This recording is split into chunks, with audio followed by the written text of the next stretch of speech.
Hello gamers, it's jumpre here, and welcome back to more vector spaces. So in the last chapter we looked at subspaces, and if you haven't seen that video, you could probably give it a try, but it's mostly just about the basics of vectors, vector spaces, and linear algebra. Kind of builds on chapters 0 to 2, but I don't think there'll be too much in those chapters. But if you didn't see that, honestly, it's fine. Spanning sets is a completely different section, and we're going to jump straight into it. So today we're going to have 7 items. We're going to look at a definition, a definition, a remark, and then another definition, a theorem, 2 more remarks, and then we're going to do our third proof of our vector spaces series. I think at this point I'm recording the chapters slightly out of order, but I'm pretty certain we did 2 other proofs before, but they weren't very proper proofs. This is going to be our first big boy proof. We're going to prove a theorem that I think doesn't seem immediately obvious and is also quite useful, but it turns out it's actually not that difficult to prove. It's very, very short, maybe 3-4 minute proof, about 10 sentences, maybe less. So that's the structure of what we're doing today. Let's dive in, I guess. So chapter 4, definition 4.1 is just going to be a rehash of subspaces, just in case you haven't seen that, because it's really, really quick to define one. It's just in that chapter I wanted to go more into trying to feel out subspaces versus the definition. The definition is actually really simple. Just when U is a subset of V, we say U, so we've got U a subset of V, we say U is a subspace of V. I guess we could say if and only if. It's not common to do that. I'm going to use IFF to be if and only if we went through this in chapter 0. If not, that's what that is. So if and only if U is itself a vector space. And we're going to be using this notion, I think, a fair bit in this chapter, at least in episodes 2 and 3, if not in episode 1 today. So it's important that you're comfortable with this, but that's what we're going to do for now on this. And let's move on. Okie dokie. So here's our first big subject of today, definition 4.2. And this is going to be on linear combinations. And we're going to do a remark on this straight afterwards, but we'll first of all write out what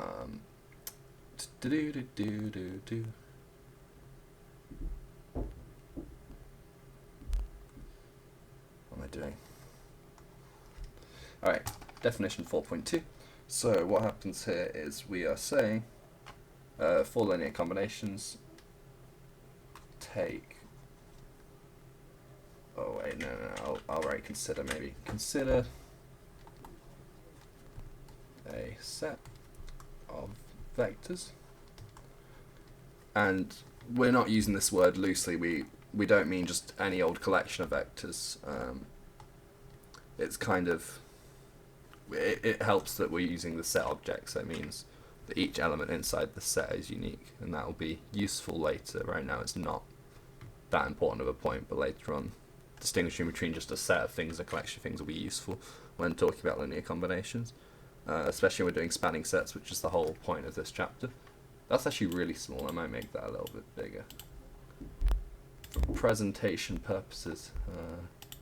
36? Yeah, that's a bit better. Overlaps. Oh well. Okay, so we got U1 doing line above for vectors. I won't say that all the time, but for the first few videos in this series we're going to make it clear for people just joining this series. So we've got U1, U2 all the way up to UK, where k is some natural number.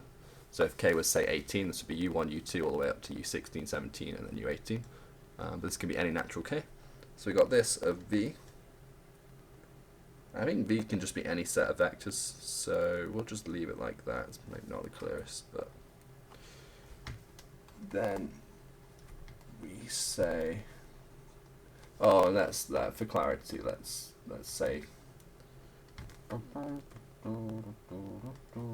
is a subset of real n. It's maybe getting a little messy, but it's n-dimensional vectors. Then we say some vector A of the set of Rn. So the point is the dimension of these vectors in V is the same as the dimension of this vector, is a linear combination of... Now you'll notice instead of giving this set of vectors a name, I'm just rewriting it, and that's because it gets very confusing what to name this set. You can name this set, and for some proofs I found it's better to, but in general you're probably better off not naming this set, because otherwise it gets confusing. You have, yeah, it's not clear which letter is most, like, you'll see this in later proofs, but it's not clear what to label this, so sometimes it's easier just to rewrite it, as annoying as it is.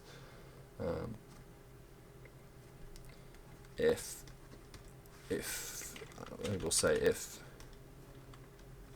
so this is a keyword, so we say A is a linear combination if A can be expressed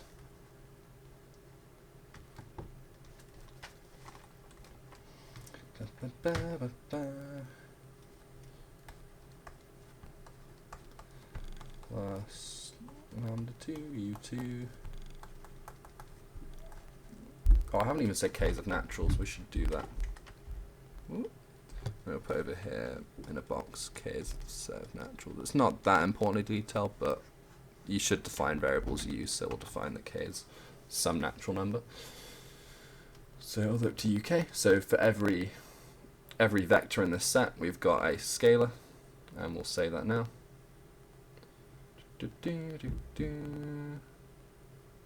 Oh wait, no, this can be.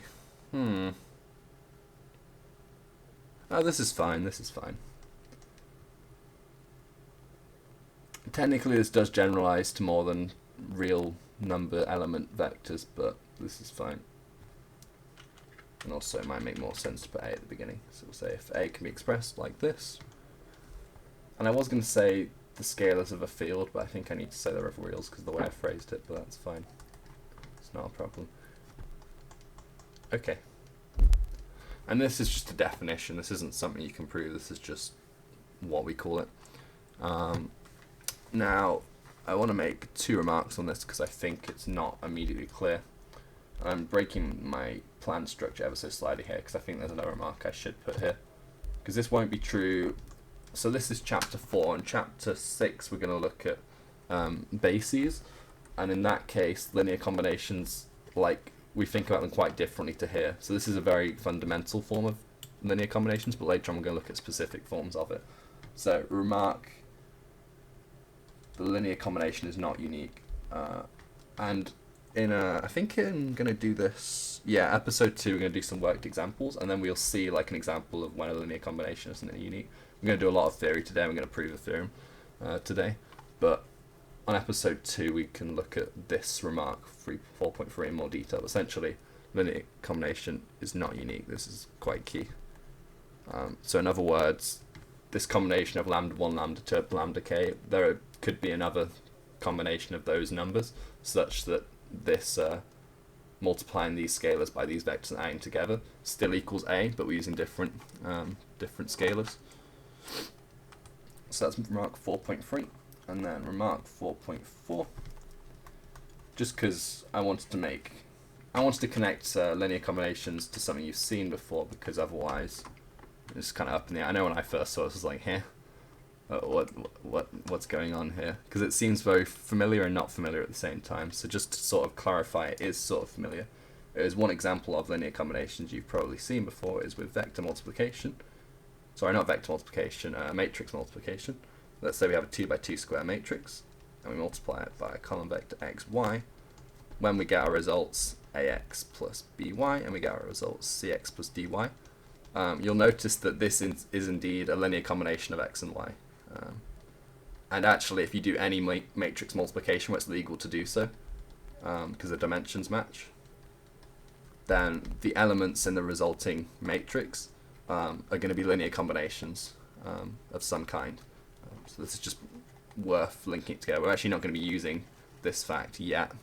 Maybe later on if I do that, but It's just worth bearing in mind that this all links together.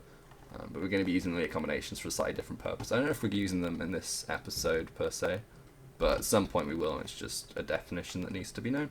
Okay, so that's that. That was perhaps a little longer than I want to spend on that, but hopefully it was clear.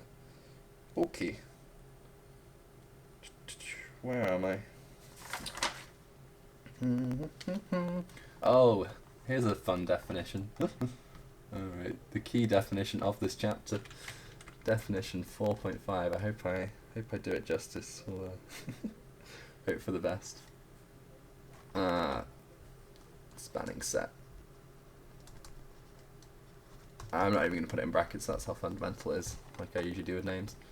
Okay, so we say, no, let's define it. We define span of U1, U2, UK. We define as, and then the definition's actually not too complicated, but using spanning sets is where things get a little complicated. And I say a little complicated because it's really not that bad, it's just a whole bunch of weird new notations for stuff. Oh, what's the field here? Oh, yeah. So we got lambda 1 U1 plus lambda 2 U2 lambda k UK such that lambda 1, lambda 2, no, not lambda 3, k of the set of some field. I need to say that.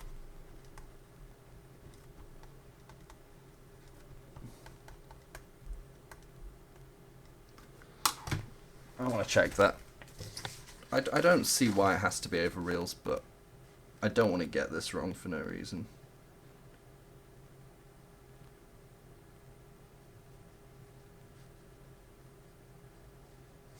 Oh, I see. I mean, I guess, yeah, this makes no sense if we don't put this. Actually, I should put this. I'll put this on the side though. It's not generally what you think about when using this notation, span and then a set of vectors, but you implicitly have to have this happen, otherwise this makes no sense. You have to say that these vectors are all of the set K, of the set V, where V is a vector space, over some field F, so that's where the field comes from. Because we need all the vectors to be the same dimension, otherwise we can't add them, and this whole thing makes zero sense, so that's why I was saying they're over vector space. I guess the reason I was saying it's over a vector space rather than just a set is so we can have a field and it be well defined and all linked together. So that's spanning set. So as you'll notice, this is just linear combinations. So essentially a spanning set is just every set of the linear combinations of a set of vectors that you can do with all the different values of lambda 1, lambda 2 up to lambda k of a field. So I guess that's why this definition kind of comes before this one, because it kind of is that one, but we tend to use a spanning set notation more than a linear combination, but both are useful and it's worth reflecting on the difference between them. So that's our definition. Now, quick notation points that I want to go over. Again, I'm going slightly off my plan, but that's fine. I wanted to do this, I just didn't write it on my notes before starting recording, but that's okay. So,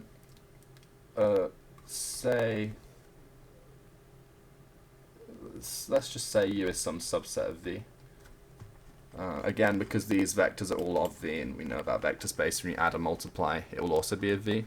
It makes sense to talk about the span of U as being a subset of V, and we'll see this a lot.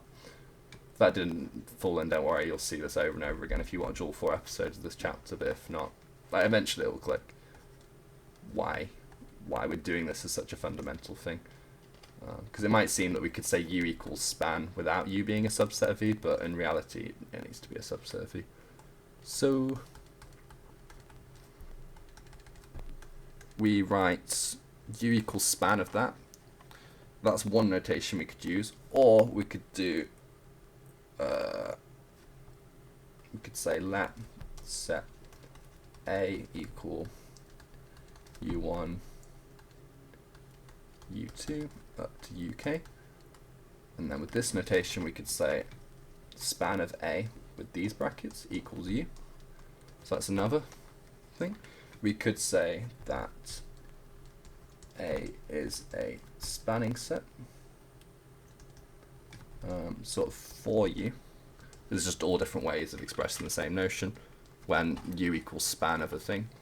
So we could say it's a spanning set, or we could simply say A spans U.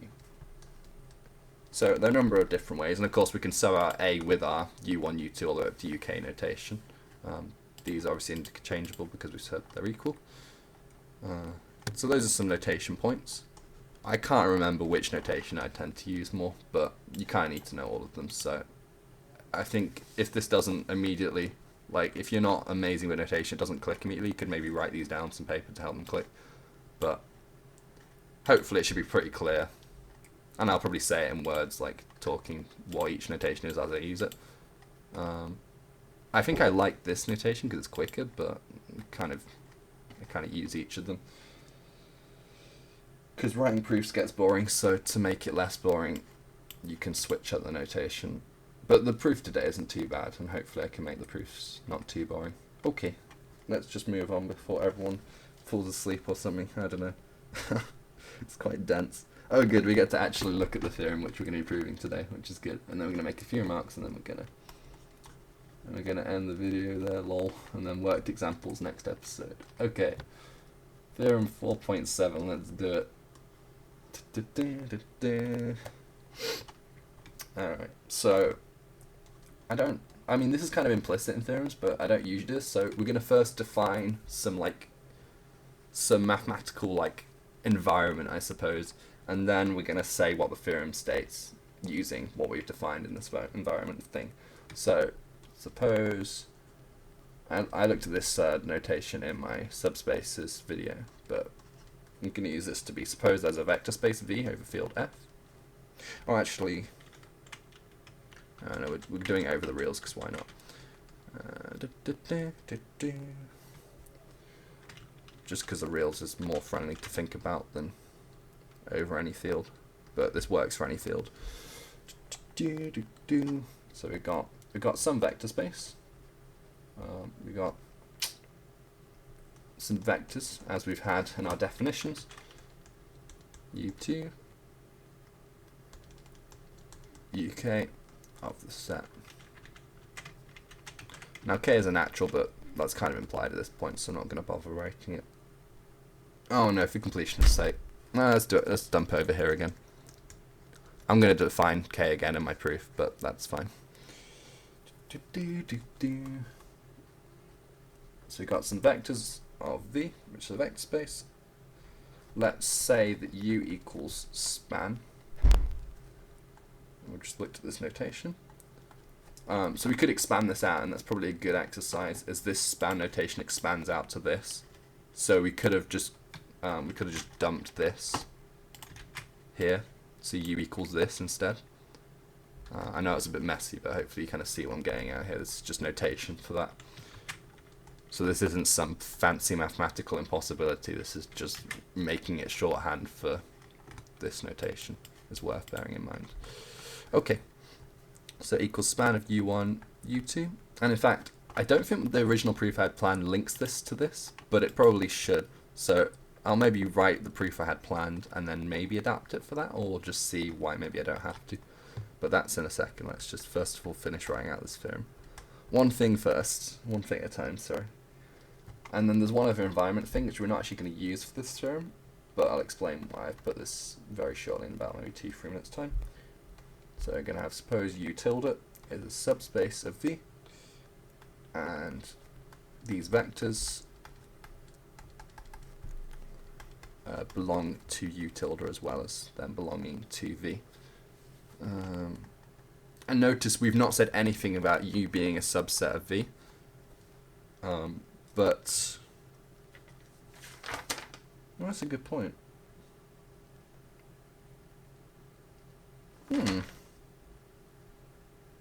Because what we're going to try and prove is that U is a subspace of V. Oh, we don't even have to show U as a subset of V, because by lemma 3.6, which we looked at here,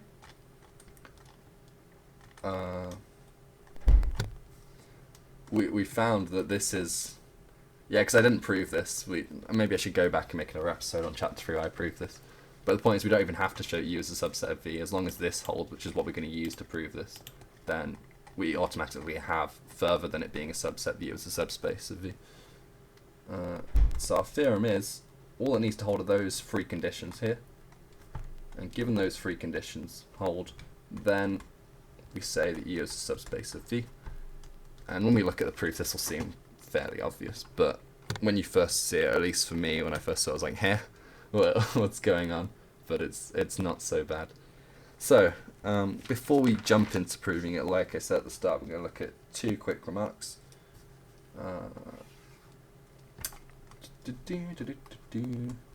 So first of all, remark 4.8.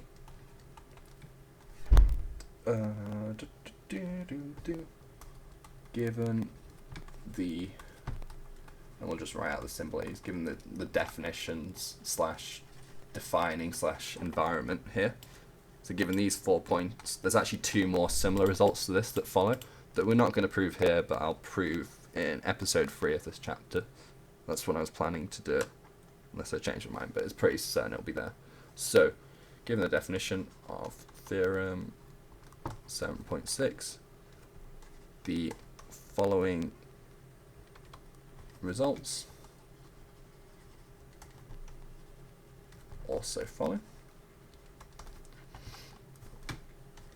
1, U1, U2, UK of the set U. So remember we said these vectors are of the set V, but we can further say, given that U equals span of this, that this is the case. And you might be able to see this immediately why this is true. It's only about 2 or 3 sentences to prove, but we're not going to do it today to save a bit of time, and because this theorem I think is more important. And then further, using this fourth thing which I square bracketed, now we're going to use that. And you can see from this U tilde is very simply defined, and it actually turns out that U is a subset of U tilde. Which blew my mind when I first saw it. It turns out it's not that bad. But I think this is a far less useful result than the one we're going to prove, which hence why I've got this one as our main theorem. But these are two sub-theorems that you could also prove given this sort of environment with spans. When I first saw it, I thought this is a lot of things to suppose, but actually now I'm looking at it, it's not really that much. So these theorems are quite general, but not maybe as general as they can be. There's more fundamental theorems to come. This is like our first introduction to big theorems in linear algebra. Okay, and then before we get into the proof, I wanted to make, I don't know, I'm obsessed with notation, guys. I can't explain why, but I sort of am. I think it's important to be though, so you can get your communication working. So remark 4.9, I've already used this notation a lot, but just wanted to point out that we could do this a different way. So an equivalent notation for this is U sub I of, oh yeah, so I'm saying that of V.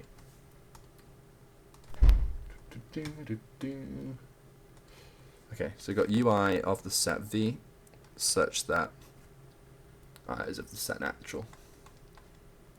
Oh wait, no. I've written this wrong in my notes.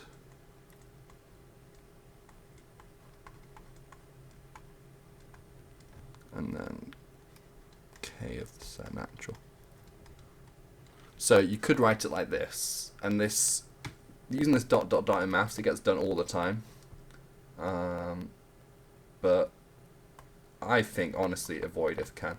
But I think sometimes when you're first seeing these proofs, like the ones with the ... can be more clear. But in later episodes, I might try and move away from this, and then maybe substitute it for this notation, because this makes it far clearer what's going on. We're just saying from 1 to k we've got some vector of v. Although in this notation it's clear u1 not equal to u2, so maybe in this notation I should probably add that. And so this notation is becoming more and more annoying, but at least it's very precise. Let's put this in a box and then continue this. Yeah, I just realized we also need to have, how do I even put that? I guess we have I and J. Oh dear, this is getting horrible very quickly.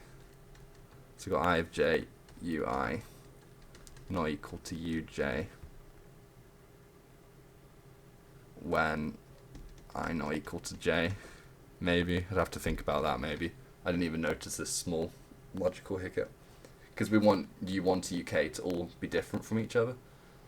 So this notation's nice. Like, it's way, way nicer to use, but technically it's like, in the proofs, I think you'll find, like, when you're looking back at proofs, it doesn't necessarily feel good using this ... all the time, because we're going to abuse the heck out of this notation. But it makes it nice and quick and easy to prove things like this, and make the proof kind of clear, at least intuitively. But if you want nice looking proofs, you should probably learn how to do it with this notation, which just requires practice of just doing it, honestly. Okay, enough pre-talk. Let's get to it. We're gonna prove. Oh boy, that's not a T. Theorem 4.7. Let's do it. Okay. And you know what? Just to make it better, we should probably just copy the theorem again, just so it's clear what we're proving. Sorry, this will take me a second. I should have thought this through. Oh, I guess it's fine. I wanted to get those remarks done first, but I wanted the theorem statement. Put that there. It's fine by me. Alright, so this is the theorem statement, and let's go about proving it. So, I was going to try and do the whole thing without looking at my notes, but I had a brief look. So in this we've used the field as R, which means that in this span notation we're going to be using field R.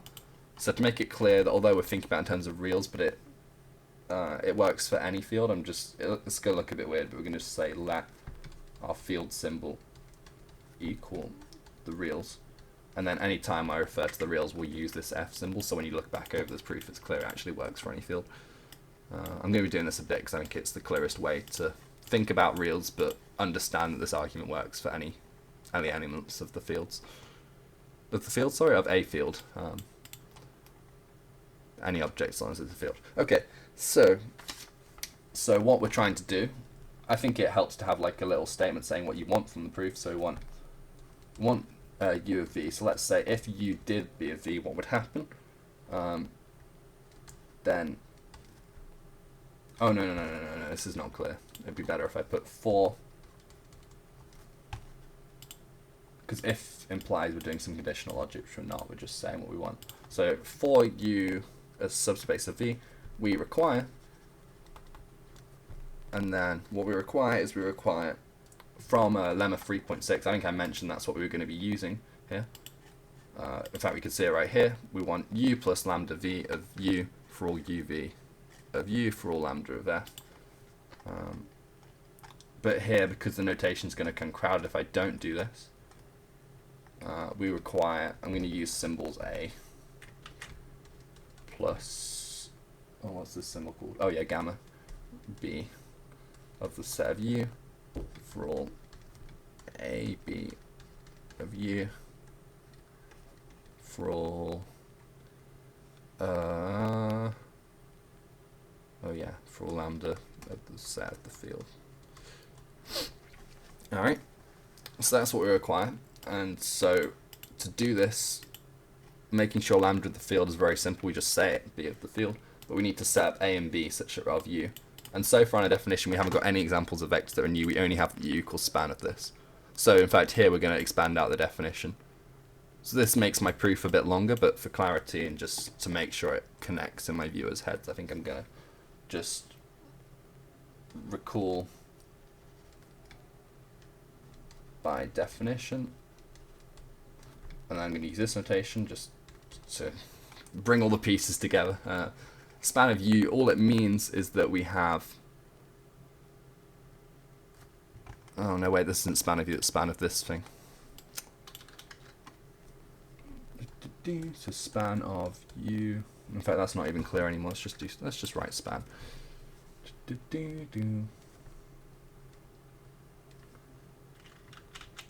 For that, we'll do u equals span of u1, u2, uk equals, and then so we don't get our notation overlapping more than need be, we'll just put u plus alpha 2 u2 alpha k uk such that alpha 1 alpha 2 alpha k of the set of the field, which we said in this case the reals, but works for any field. Okay, let me get some water. Ugh.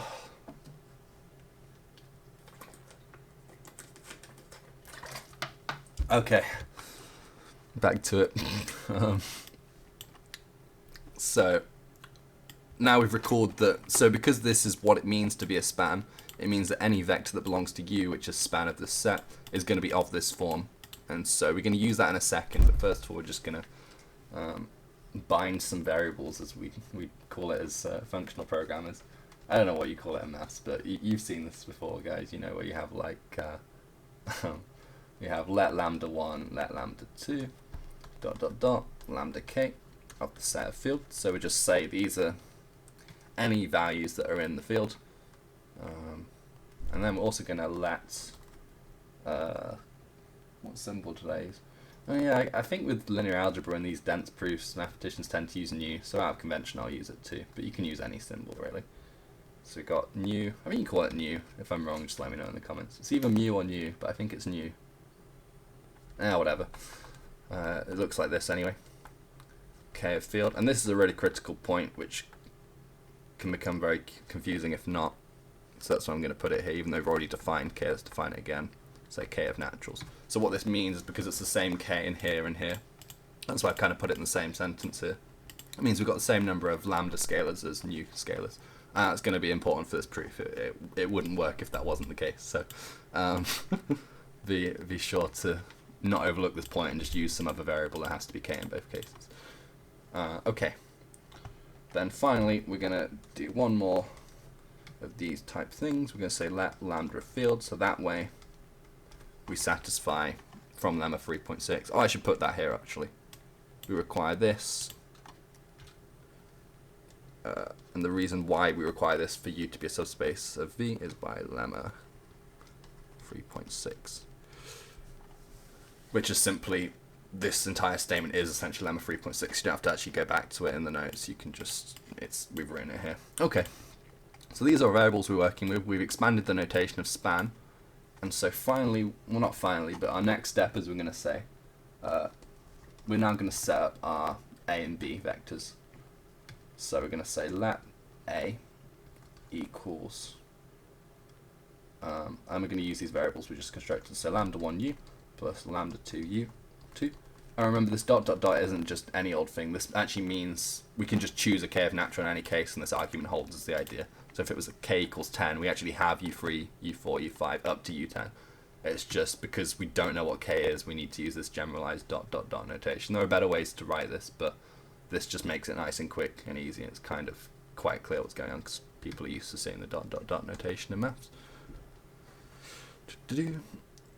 So let's say it's that. Now notice, because of this form we've chosen, from expanding out the span notation, we can see that this is going to actually be an element of U because it equals span, and we required this for lemma 3.6, proving that it was a subspace. So we're going to write that here. So A is of the set of U, and we just put by definition. I've sort of explained what that actually means, but it's fine to put by definition. When you see enough of these proofs, this kind of thing, when you're reading it, will make sense, even if it looks like I'm being a bit vague here. It's actually fine. In fact, you could probably get away just writing of set U here without this, but just to be extra clear, we'll say it's by definition that it's of U. Secondly, we'll say let B, and we'll use our next sequence of variables, U1 plus nu2, U2, plus up to UK, UK. And then we also have, as discussed, same logic, B is of the set. Sorry, B is of the set U by definition, since we've defined U to be span of U1 to UK vectors. Okay. Ooh. So we are almost done. We very simply, we just have one simple line of argumentation to go and we are done. So all we're going to do is we're going to actually just take this, expand it out using how we've defined it, and then show that the result is of U. So to be clear, that's what we're doing. I'm just going to copy what I've written here. That's what's nice about digital maths versus paper maths. You can do this. I think it's nice and clear. You can't do that on a whiteboard. So maybe we'll put a quick word just to make it a sentence. We see a plus lambda b by what we've defined a lambda and b to b is equal to. So for a we have lambda 1 u1 plus lambda 2 u2 so lambda k uk. I've drawn a bit big, so it's going to go miles this way, but it's okay. We're not on paper, so we've got infinite space. Plus gamma nu1 u1 plus nu2 u2 plus nu k uk. Alright. And now for the next line, you could just skip to your final conclusion line here if you wanted to, and in your own proofs you probably would, because this is very laborious, but we're just going to expand out in the next line just to be extra clear, but this is a bit of a useless step. So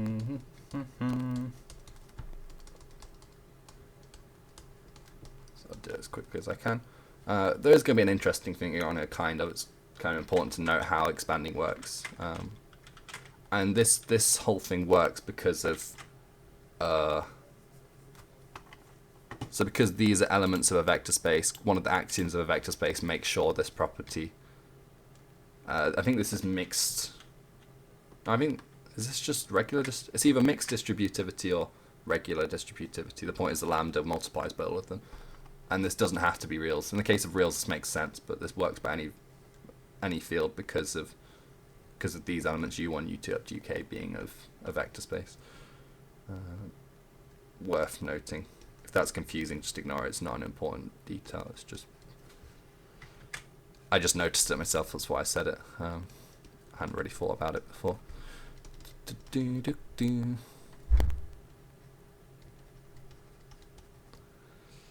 Alright, so we've expanded out, and then finally, and you can see here, this is why I made remark 4.9. We're kind of abusing the dot dot notation, because it's kind of clear in some cases dot dot dot, because we've got two dot dot dots in one single sum.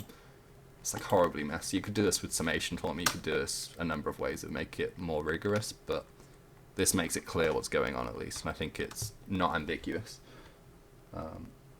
because most of the viewers will be clear that U3 up to UK, U4 up to UK do exist, even though we've not written them.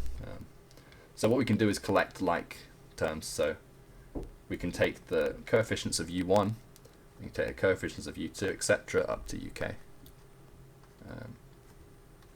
That makes sense. I've drawn an arrow in all of them now, which means I've drawn an arrow in none of them, but you get the idea.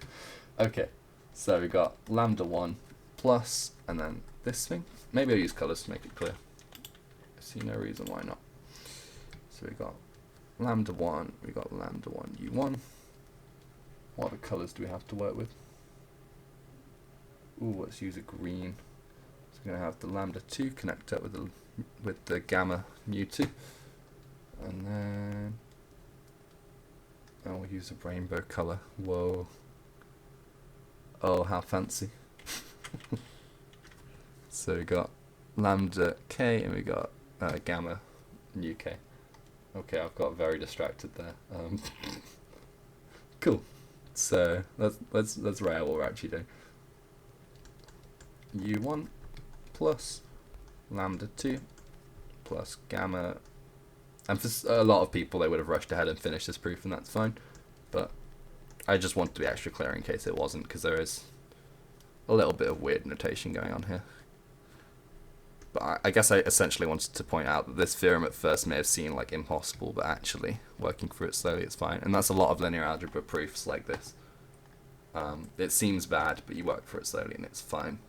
So you can kind of copy and paste this kind of mindset of defining some variables, being slow and making sure you recall what definitions are, and then it all nicely follows. And we're going to make the claim that this is of U, and then we're going to explain why. And this is because each of these bracketed terms is itself a scalar of the field, just by the way. In the case of reals, this makes sense, so maybe I'll write in case of reals, and then we'll say that this actually extends to any field. So, since lambda 1 plus gamma u1, comma lambda 2 plus gamma u2. Oh gosh, this has gone a bit long. I think it's around half an hour, which is waiting on for this. I might have to re-record this episode and waffle a little less. I just tried to add points that I thought were interesting, but I think I've overdone it with extra points. Or extra ideas, I mean. So these are all of the set real, because we have lambda k, gamma, nu k of the set of the field, which we said was equal to the reals. So by the way the real numbers work, you take a real number, you add it to two real numbers multiplied together, it's going to be the reals, but we define it to be the field. This also does apply for any field, because this whole operation structure works the same way. Because any field is closed under addition and multiplication, however addition and multiplication are defined to be. Okay, so since that, we have this is of the set of U. So because a lambda A plus gamma B is of the set for all A, for all B, for all gamma of the field, we draw a final conclusion by lemma 3.6 U is a subspace of V, and that is it. So yeah, this video is a bit longer than I intended, but hopefully I made that proof pretty clear. Be more proofs later, more stuff coming up. And I guess, given this video is already long, I might as well do a quick future episodes. What we're planning to do. So episode 2, I'm planning to do. I mean, I already went through this pretty slow, but if this was still too fast, I'm going to go through some slow worked examples, so they should be even easier to follow than this. Oh wait, I haven't even put what number that is. It's going great. Eh? Disappeared? Okay. Oh wait, if I scribble it out, does it disappear? Yo! That's useful. That is good to know. Oh my. Okay. So these are all of chapter 4. So we've done episode 3, episode 2. I'm going to go through some slow worked examples. We're going to prove theorems of remark. I think it was 4.10. What was it? That was remark 4.8. We gave some quick theorems, we didn't prove them, so we're going to prove them in episode 3. And then episode 4, we're going to do some more worked examples. So that's the structure of later episodes in the chapter. This is the main, and you can probably, like, if this was all clear, you can just move on to chapter 5. But I'm doing these just in case, at some point, potentially, hopefully. Unless I become bored of maths, but I don't see that happening anytime soon, so this should be on the YouTube at some point. Because they're kind of fun to make. Alright, so that is all for today. Thank you very much for watching if you made it this far. Let me know feedback wise. I kind of know this episode unfortunately might need re-recording because I made it a bit too long. But maybe it's fine. We'll just see what people think. Alright, that's all. Have a good week. Bye.